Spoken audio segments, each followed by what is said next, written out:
अगर आप भी चाहते हैं यंग स्टार अभिमन्यु अकेला चैनल का वीडियो सबसे पहले आप तक पहुंचे, तो लाल बटन दबा के चैनल को सब्सक्राइब करें एवं बेल आइकन को दबाना ना भूलें। धन्यवाद। प्रेम से बोले सरस्वती मैया की।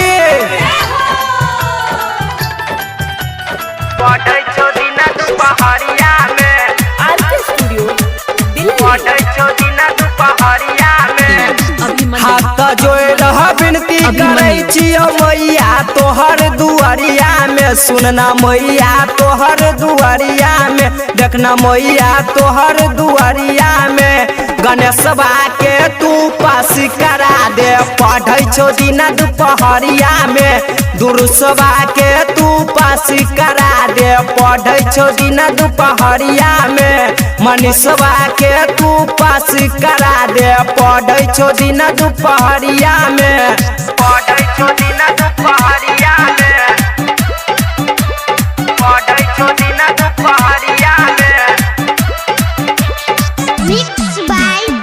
प्रेम से बोलो बिना वाली मैया की। कोचिंग करेला रोजे जाय छी निर्मली के गए बजरिया में, सुनना सिपौल के गए सहरिया में, बोलना कोनी गाँव के नगरिया में। रवन माँ के तू पास करा दे, पढ़ै छो दिना दुपहरिया में। अनुजवा के तू पास करा दे, पढ़ै छो दिना दुपहरिया में। पिंटुआ के तू पास करा दे, पढ़ै छो दिना दुपहरिया में। पढ़ै छो दिना दुपहरिया में। प्रेम से बोलो हंस वाली मैया के। पढ़ै छो दिना दुपहरिया में। अभिमन्यु कॉपी कलम लके अइलो मैया तोहर दुआरिया में, सुनना मैया तोहर दुआरिया में, देखना मैया तोहर दुआरिया में। ओम प्रकाशवा के तू पास करा दे, पढ़ै छो दिना दुपहरिया में। संजीवा के तू पास करा दे, पढ़ै छो दिना दुपहरिया में। प्रकाशवा के तू पास करा दे, पढ़ै छो दिना दुपहरिया में। पढ़ै छो दिना दुपहरिया में, पढ़ै छो दिना दुपहरिया में। पास करा दे, पढ़ै छो दिना दुपहरिया में।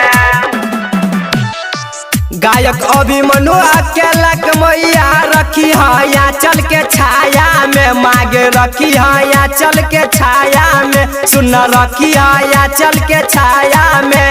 राइटर शंभुआ के पास करा दे, पढ़ै छो दिना दुपहरिया में। गोविंदा कुश के पास करा दे, पढ़ै छो दिना दुपहरिया में।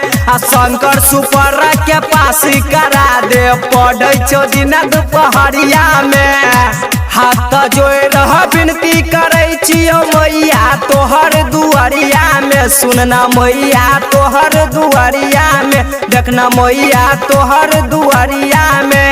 गणेशवा के तू पास करा दे, पढ़ै छो दिना दुपहरिया में। दुरुसवा के तू पास करा दे, पढ़ै छो दिना दुपहरिया में। मनीषवा के तू पास करा दे, पढ़ै छो दिना दुपहरिया में। मिस्टर अभिमन्यु कोनी, मिस्टर अभिमन्यु कोनी, मिस्टर अभिमन्यु कोनी, मिस्टर अभिमन्यु।